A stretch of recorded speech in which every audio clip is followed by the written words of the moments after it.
Imagine killing for a flower. No, this isn't a Game of Thrones spin-off. This is Orchidelirium, the Victorian era's full-blown flower psychosis. In 19th century Britain, orchid obsession went feral. Rich folks hunted them like they were magical relics, organizing expeditions, building greenhouses, and throwing down fortunes on plants that often died faster than a goldfish in a teacup. And it all started by accident. In 1818, someone shipped some plants from Brazil, wrapped them in orchids, and one bloomed en route. The Brits lost their collective minds. The rest? Chaos, botany, and Victorian pettiness on steroids. Owning rare orchids became the ultimate flex. No Ferrari, no problem. Just drop $3,000 on a flower that's probably gonna die next week. And when I say $3,000, I mean Victorian pounds. That's like buying a small island to watch it wither. And what was happening behind the scenes? Rivalries, lies, sabotage, and yes, documented cases of men peeing on competitors' collections. Top hats, tea, and toxic masculinity, baby. The expeditions weren't exactly spa retreats either. Orchid hunters trekked through jungles, scaled mountains, and dodged death on the regular, whether from hostile locals, wild animals, or each other.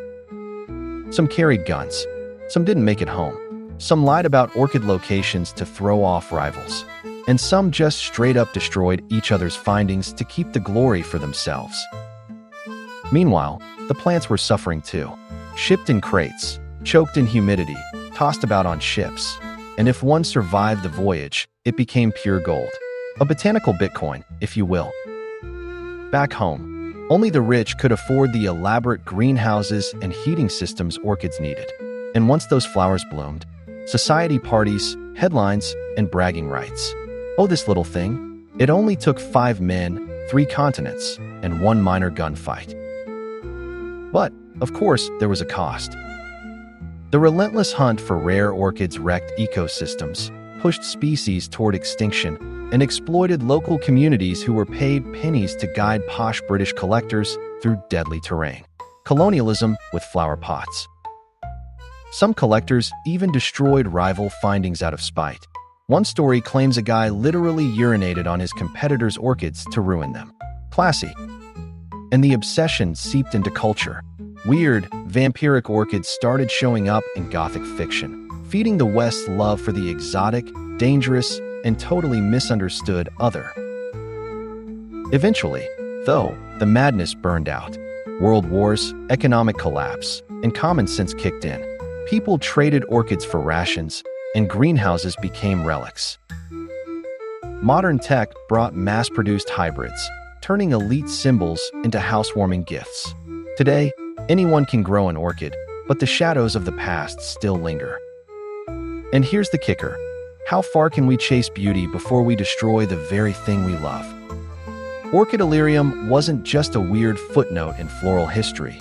It was a mirror, a tale of obsession, status, exploitation, and delicate petals that bore the weight of empire.